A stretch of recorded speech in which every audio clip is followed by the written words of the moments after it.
Hello, my name is Sydney, and I was never really part of the family that raised me. My mom once tore up my medical records in public, screaming that I was letting my sister die. My father stood beside her and called me a selfish mistake. They tried to force me to give up half my liver for a sister who used to laugh when I cried, who told our school I was adopted before I even knew it was true. But the part that still wakes me at night? The doctor's 6 words, and the way my mother collapsed when she finally couldn't lie anymore. What happens when your whole life was built on a lie, and you were the insurance policy all along? I stayed in that chair, frozen, humiliated, and suddenly very sure that this wasn't just about a liver. The air around me had thinned, as if every breath was borrowed, not earned. Shreds of my medical file fluttered around my feet, landing like discarded receipts of a transaction I never agreed to. My mother stood over me, heaving with theatrical grief, demanding I do the right thing, as if that phrase still held meaning in our household. "Do you think you get to sit there and act like some sort of victim?" she snapped, her voice cutting through the hushed lobby like a drop tray. "Your sister is dying, Sydney, dying, and you're doing nothing. Absolutely nothing." I glanced around, not at her, but at the strangers watching. A nurse pretending to tidy a file cart, a woman holding her toddler tighter, a receptionist tapping aimlessly at her keyboard. I saw it. The discomfort, the pity, the assumptions. No one came to my defense. That wasn't new. I bent to gather a few of the papers that had landed by my shoes. Not out of guilt, I needed them. Proof, record, something solid, something that couldn't be twisted like a bedtime story. My hand shook only slightly, controlled. Mom took a step closer, almost whispering now, as if the drop in decibel made it more intimate, more sincere. "I didn't raise you to be this cold, this ungrateful. We gave you everything." I looked up, right into her eyes. "You gave me what you thought I owed you for." She blinked. And that was it, the first moment of quiet. Not agreement, not peace, just the hollow space where her outrage had nowhere to go. Then came the scream. "You're letting your sister die." It echoed, actually echoed, and she knew it would. A nurse stood frozen near the vending machine. A security guard down the hall turned his head. Mom's voice carried like a headline. I didn't flinch. I didn't cry. I didn't move, because I knew this wasn't the first time she performed grief. And I wouldn't be the one to hand her an encore. From behind the glass wall of room 311, Vera lay in her hospital bed, pale but composed. Chemotherapy had softened the lines of her once impeccable makeup habits, but not her gaze. Her eyes caught mine, held them, and she smiled. Not a smile of gratitude, not relief, not even hope. Ownership. That was always her specialty. She didn't mouth anything. She didn't need to. Her look said everything. "I'm still the center, you're still orbiting." A part of me had expected pity from her, or maybe desperation, but seeing that look, smug, satisfied, it did something strange. It unburied something. I stood slowly, gathering what papers I could. My mother's breathing, erratic just moments ago, now steadied as she turned her rage into a martyr's silence. "You'll regret this, Sydney," she said softly, not looking at me. "One day, when she's gone, when this family is gone, you'll remember this moment, and you'll hate yourself." I tilted my head, not mocking, just studying. "Funny," I murmured. "I remember a lot of moments, and none of them looked like family." With that, I turned, not toward Vera, not toward my mother, not even toward the exit. I walked toward the nurse's station. A few bystanders cleared a path. The nurse who'd been closest to the scene met my eyes briefly. She opened her mouth as if to speak, then hesitated. I didn't need her words. I didn't need hers or anyone else's, because everything I had ever wanted to say, every rebuttal, every explanation, every proof that I wasn't what they painted me to be, was already behind me on the floor, torn and still more intact than what they had tried to build as a family. As I reached the far end of the corridor, I stopped just for a second. The clock on the wall read 10:42 a.m. I remember that detail because I remember thinking, this is when everything breaks. Not when they screamed, but when I didn't. I didn't yell. I didn't collapse. I just walked. And the moment my foot crossed into the adjacent hallway, I knew something that rattled me more than anything else that morning. They weren't here to save Vera. They were here to prove I could still be controlled. But I didn't give them that, and I wouldn't. Not now. Not ever again. But the next blow didn't come from my mother. It came from my father. I hadn't even gotten a full step past the nurse's station before I felt the weight of his presence. He didn't call my name. He never had, not with warmth. He just stood there, broad, upright, like the world owed him respect for still being alive. His shadow landed across the tiles in front of me, and I paused, because I wanted to believe he might finally say something that wasn't rehearsed, weaponized, or designed to fold me back into silence. Instead, he said it like a fact. Not an insult, not a scream, just a statement. You're just a selfish mistake. No raised voice, no accusatory finger, not even a twitch in his jaw. That was the worst part. It wasn't said in anger. It was said like he believed it for a long time and had run out of reasons to pretend otherwise. I blinked, but I didn't cry. I didn't ask him what he meant. That would have given him the dignity of disbelief. Instead, I let the words hit me like wet cement, pressing down but hardening quickly. I wouldn't let them sink too deep. Behind him, Vera's room was still lit like a stage. She hadn't moved. She didn't need to. That little smirk she wore when I entered was still etched across her face, like a scar she never had to explain. I stepped aside to avoid brushing his shoulder. That used to feel like defiance. Now it just felt like maintenance of my space, my breath, my body. Walking away, I could feel every year of my life press against my back, like a hand trying to push me toward apology. I kept walking. When I reached the water fountain near the family consultation lounge, I stopped, not to drink, just to breathe. And that's when my mind, traitor that it sometimes was, began flipping through memories like old case files. One vacation when I was 10, Vera got the window seat on the plane. I got the middle seat between my parents and the drink cart. Mom said I was too short to need the view. My 16th birthday, Vera got a car, I got a sweater. Dad said, "You don't go anywhere anyway." The college acceptance letter I never got to read because Vera spilled coffee on it before I could open it. She swore it was an accident. Mom believed her. "Be grateful," they always said. "We didn't have to take you in." Even when I didn't know I was adopted, I heard the tone. I knew I was being reminded of a debt I never asked to owe. I didn't realize I'd leaned against the wall until a nurse walked past and glanced my way. Her eyes met mine, brief, unreadable, then kept moving. No one asked if I was okay, and honestly I was glad. I didn't want a witness for this moment. I needed it to be mine. I pulled my phone from my pocket, hand steady now. I scrolled through my inbox, found the subject line I knew by heart. National Donor Match Results, confidential. There it was, dated 6 months ago, from the day I heard Vera was sick, the day I took the test before anyone asked me to. Before guilt was sent to collect, I hadn't told them. I thought maybe, just maybe, if I wasn't a match, it would end there. That logic had clearly been naive. I tapped forward, entered Dr. Holstrom's contact, added Laura Lai, my friend and emergency backup for every legal mess I never expected but had learned to plan for. Subject line, reconfirming non-compatibility for records. I hit send. When I lifted my head, Dad was gone. So was Mom. I imagined they had moved on to the next round of moral blackmail, or maybe they were meeting with hospital staff to whisper about my emotional instability. They'd done it before. The irony was they had spent so many years convincing others I was dramatic, fragile, damaged, and I had spent just as many trying to be level-headed, quiet, rational. But now I realized something that startled even me. I didn't want their approval anymore. Their disappointment no longer hurt. It clarified. It proved I'd stepped far enough away from their game to finally see the rules. Back in the lobby, the nurse behind the desk gave me a cautious smile. "Do you need a visitor pass to re-enter the room?" I shook my head. "No, I'm stepping out for a bit." "Will you be back?" I considered her question, not just in terms of today, but ever. "I'll let you know," I said and walked out the door. Outside, the air had cooled. Early spring in Raleigh had that particular scent, blooming magnolia mixed with city dust and wet concrete.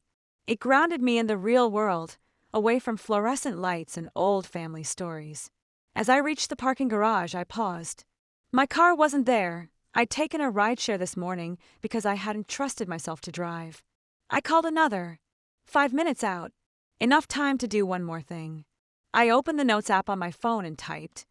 If they ever try to say I refused without reason, here's the timeline. Tested October 19th. Results received October 24th. Notified National Registry confirms I'm not a match. Then, without thinking too hard, I added, you cannot donate what you don't have. You cannot love where you're not allowed to exist. And you cannot stay where you were never really invited. I saved it. The car pulled up. I got in, gave the address of a coffee shop a few blocks away, somewhere quiet, neutral.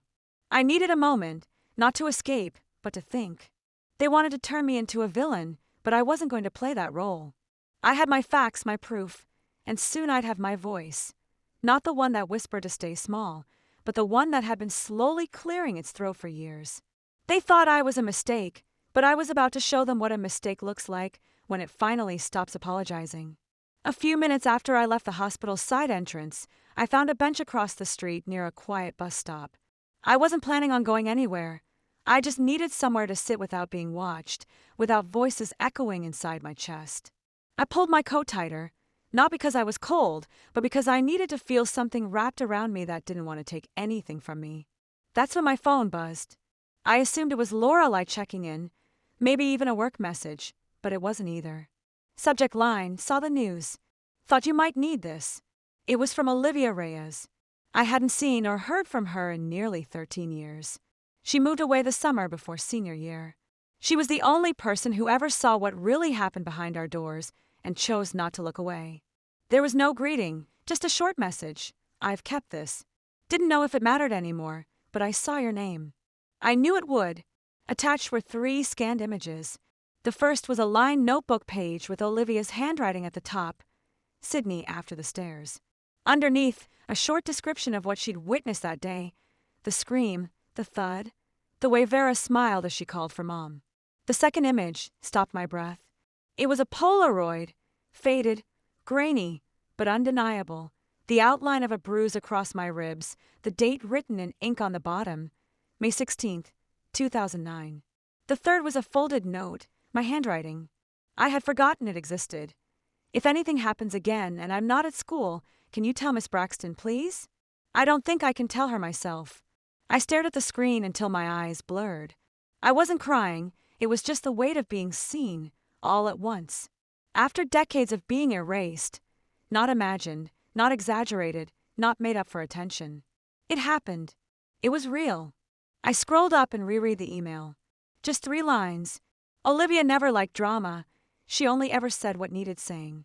I opened my voice recorder app and just sat there, phone resting on my knee, letting the air fill with the kind of silence that doesn't sting. And then I started speaking. They always said I was dramatic, that I lied, that I made things up because I couldn't handle reality. But I handled it just fine. I handled it quietly. Too quietly. I paused. A car passed. A woman walked her dog across the street. The world kept moving. They made me think pain was a performance, that unless it left a trail of broken dishes or black eyes, it didn't count. But bruises fade. Lies stay. My hands didn't shake this time. I saved the file, named it Statement Draft 1. I opened a blank email and began to write, not to send just yet, but to prepare, to be ready, to the hospital's ethics board, to the legal team, to the media if I had to. This wasn't revenge. This was clarity. They taught me how to keep secrets, but they forgot that secrets written down have a way of surviving. I wasn't going to let them write my story in pencil again. By the time I stood up, my spine felt taller than it had all morning. I wasn't angry, I was aligned. I started walking, no destination, just moving, the kind of movement you do when your body needs to burn through memory. As I passed the coffee shop on the corner, my phone vibrated again. A text. Lorelai, still breathing? I smiled without meaning to. Type back, yes for now. I kept walking. By the time I circled back to the hospital entrance, dusk had crept in. The lights inside the building flickered to life, one by one. I didn't go back in. I didn't need to. Instead, I pulled out my phone again, opened the email from Olivia one more time, and saved the attachments to a private folder title they knew, because they did. They knew what Vera was, what Coraline protected, what Merrick ignored. They didn't just let it happen, they orchestrated it, maintained it, used it. They didn't just forget what they did, they counted on me forgetting. But I didn't, and now I wouldn't let anyone else forget either. I stood there, staring at Vera through the narrow glass pane, her expression still molded in that smug half-smile. She hadn't expected me to find out. That much was clear. The silence between us wasn't quiet. It was loaded, not with confusion, not with grief, with calculation. I turned and walked away, heading down the hallway just as Dr. Holstrom waved me back into his office. His tone hadn't changed from earlier, measured, clinical, but his eyes flickered with something else this time. Caution. "Miss Hale, thank you for coming back in," he said, motioning to the chair across from him. I sat without a word. I was done exchanging pleasantries. He pulled up a file on his screen and tapped it with his pen. "Something's off in your file. I'm trying to verify all registry activity, and it shows you were already tested for compatibility 6 months ago." I blinked. Yes, I was. I submitted a donor test last October when I first heard Vera was sick.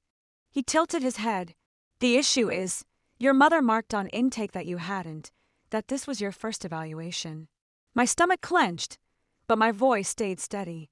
"Was the result sent to her?" He nodded slowly. "You listed Coraline Hale as your emergency contact.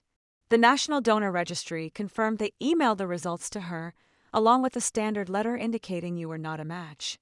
For a second, I couldn't breathe. She knew. She had the answer. She read it. And she still dragged me here like livestock, like I owed them my body simply because they fed me once. I closed my eyes. That wasn't a lie. That was sabotage. "I want a printed copy," I said finally, "of that email and the registry's confirmation. I want it for my records." He nodded, clicking through a few screens before standing. "Give me a few minutes. I'll print and stamp the documents and bring them back myself." When he left, I let out a slow breath, then opened my phone. The screen glared back at me, filled with texts from Mom, Vera, and even Dad. All unread, all unnecessary. I typed a new message to Lorelei. She lied about the test. She had it the whole time. I wasn't a match. I never was. Seconds later, her reply popped up. "Do you have proof?" I replied with a screenshot and added, "I'm asking the hospital to document it now." Her next message came fast. "Good. Send me the full copy. Time to start protecting yourself fully." The door creaked open again. Dr. Holstrom re-entered, holding a manila folder. He handed it to me without sitting down. "You'll find a notarized statement inside, along with the original registry letter and timestamp showing who accessed it. It's all legally admissible, should that become necessary." "Thank you," I said, meaning it.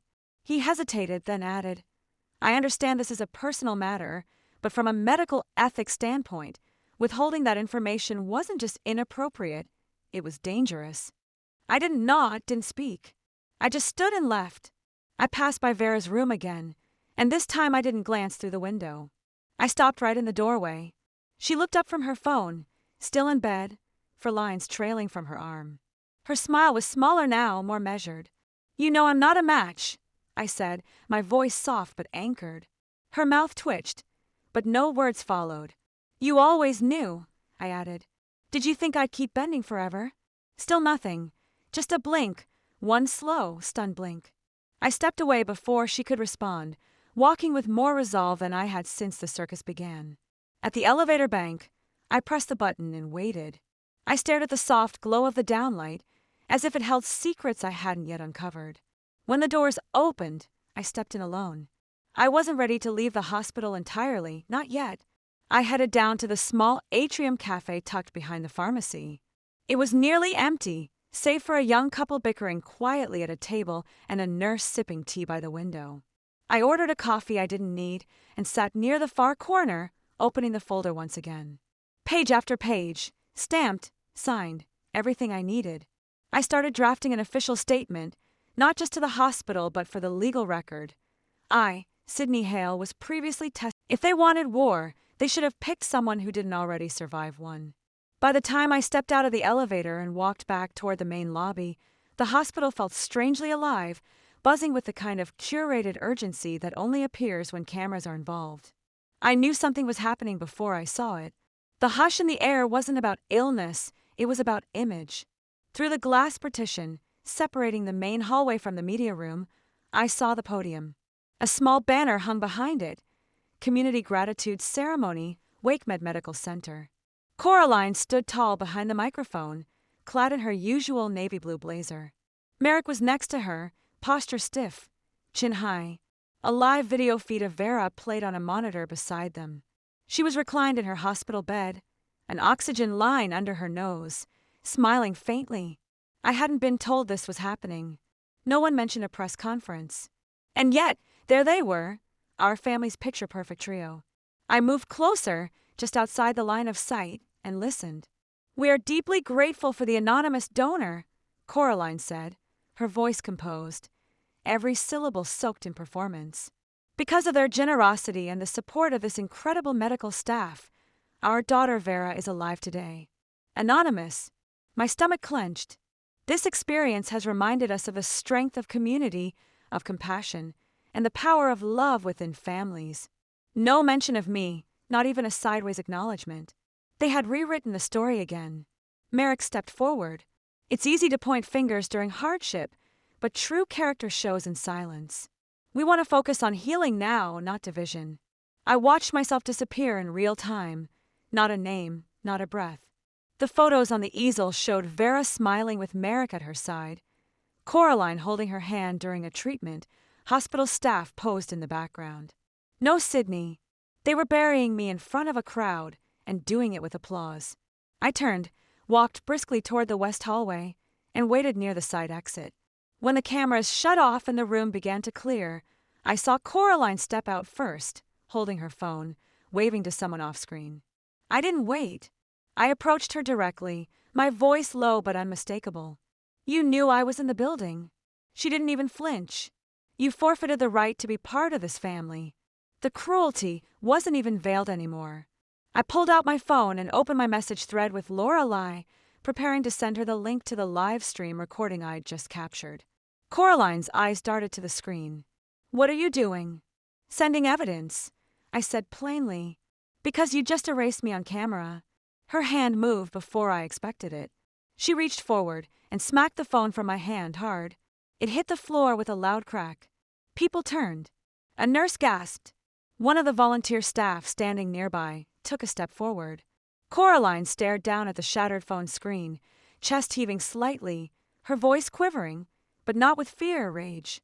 "You want to ruin everything, don't you?" I looked at her, not with fear, not with sadness, with a calm I didn't know I had left. "You already did that for me." I crouched slowly, picked up the pieces of my phone, screen spidered, casing bent, and turned to the security guard, now hurrying down the hall.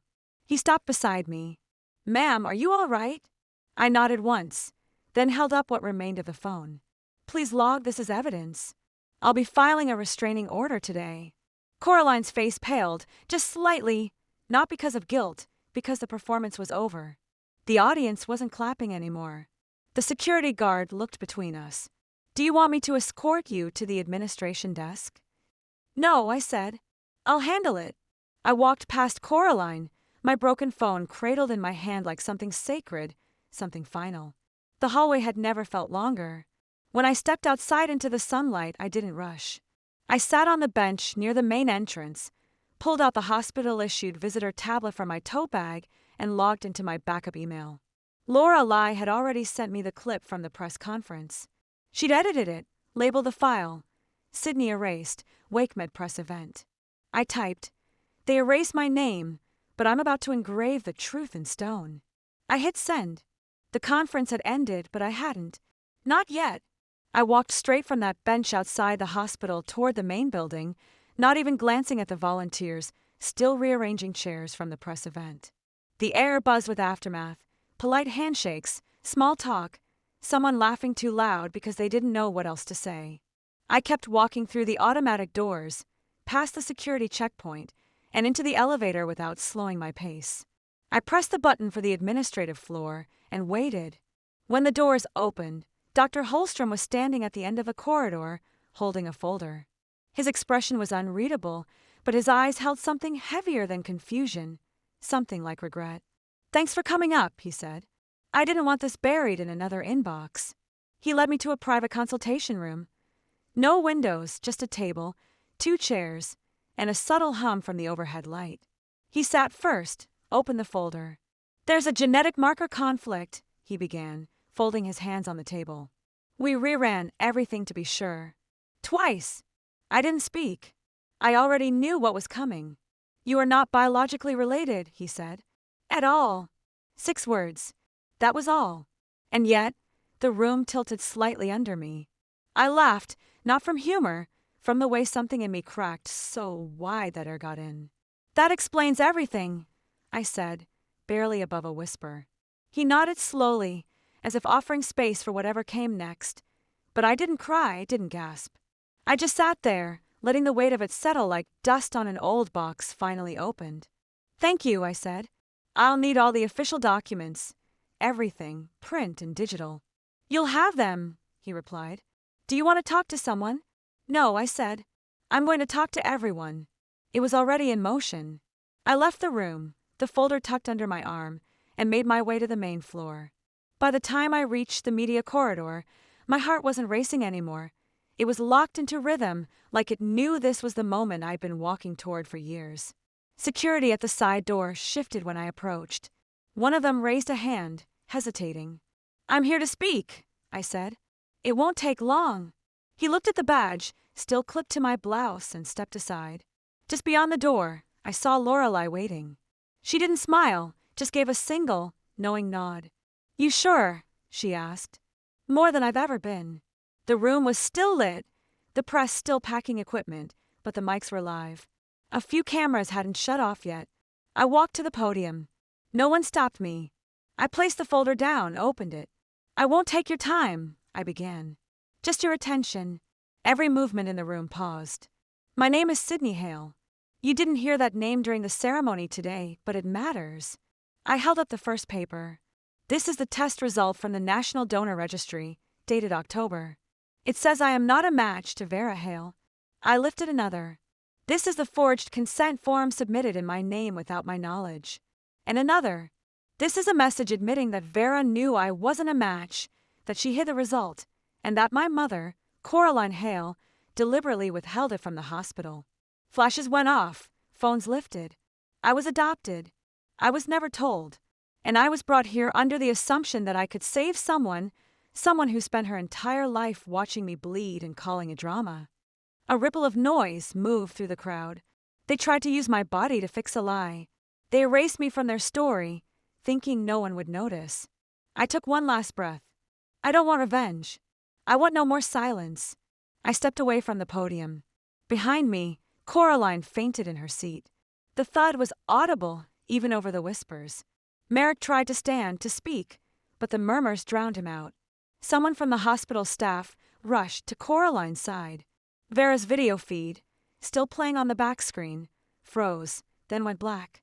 A reporter called out, "Do you want justice or revenge?" I turned back just once. "Neither," I said. "I want to never have to explain myself to them again." And I meant it. I walked out, folders still in my hands, past the stunned audience, past the blinking cameras. No one tried to stop me, because they couldn't.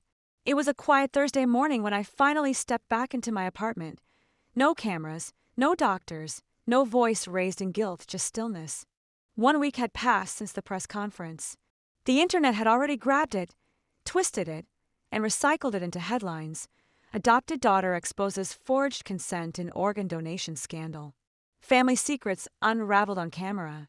Hospital ethics board launches investigation. I didn't read the comment sections. I didn't need to. Coraline had collapsed at the press event and was placed under medical watch that same evening. Heart strain, they said, stress-induced. A part of me wondered if it was real or another layer of performance. Merrick hadn't been seen publicly since. No official statement, no apology. Not that I expected one. Vera was discharged the day before. No social media update. No well-lit photos captioned with Bible verses, just digital silence. For the first time in my life, I was louder than all of them. That morning, I sat on my small balcony with a cup of black coffee, staring out at the slow rhythm of downtown Raleigh. It was the first time in a long while I didn't feel watched. Mid-morning, I got a call from the hospital's legal office. They confirmed that my liver had never been a viable match for Vera's condition. Not marginal, not partial, not even close. Even if I had said yes, it wouldn't have mattered. It was never about saving her, it was about controlling me. I thanked them for the call, politely, calmly. Then I sat back in my chair and let out a breath I'd been holding since I was 13, maybe earlier. Later that afternoon, I got another message, this time from Vera. "Can we meet, just the two of us, please?" I stared at the screen for a while before typing back, "Where?" She sent a reply, "Hospital Garden, the South Path, 5 p.m. At 4:45, I walked into the garden alone. The sky was a gentle blue-gray, like it couldn't decide if it wanted to rain or not. Vera was sitting on a bench beneath the birch trees. No makeup, no camera angle, just her, small in a hoodie and hospital-issued socks. She didn't stand when I arrived, just looked up and gestured beside her. I didn't sit. After a moment, she spoke. "They only kept you in case I needed something one day." The words hit me like cold wind. Not because they surprised me, but because of how calmly she said them. "I always thought you knew," she added. "No," I replied, "but I always felt it." She nodded just once. We didn't fight.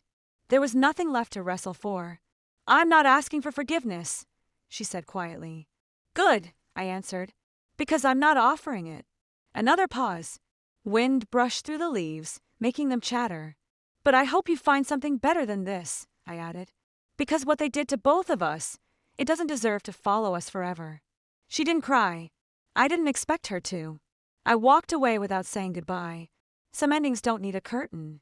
The next day, I went to the county clerk's office and picked up the paperwork for a legal name change, Sydney Hale. I kept the name I had built for myself, not theirs, not one given an obligation mine.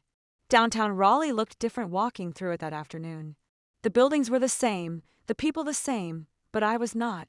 I stopped by a print shop and signed the last page of the form. As I stepped back onto the sidewalk, I whispered to myself, I didn't need revenge. I needed the truth. And the truth, it was always mine. They just tried to bury it under obligation. That night, after dinner, I sat at my desk and found a small envelope among a stack of forwarded mail, no return address, just a postmark from Arizona. Inside, a handwritten note. "Hi, Sydney. I saw your story. I'm adopted, too. I didn't know I could say no either. Thank you for showing me it's okay to speak up. I'm 17. You gave me something I didn't know I was allowed to have. Choice. No signature, just from someone who now knows she's not alone." I smiled, folded the letter gently, and slid it into the top drawer of my desk. Not in the file labeled evidence, but in the one labeled keepsakes. Because now, it was no longer proof of pain. It was the beginning of peace. Some families collapse under the weight of their lies, but I built my life on the truth. And that's more than enough. Sometimes, the hardest truth to accept is the one we've always suspected. That love can be conditional, and family can fail you in ways that leave invisible scars. But silence doesn't have to be permanent. Sydney's story reminds us that speaking up, even when it's painful, is often the first step to healing. Have you ever felt erased by the people who were supposed to protect you? Let us know in the comments, and don't forget to subscribe for more true emotional stories like this one. You're not alone, and your story matters.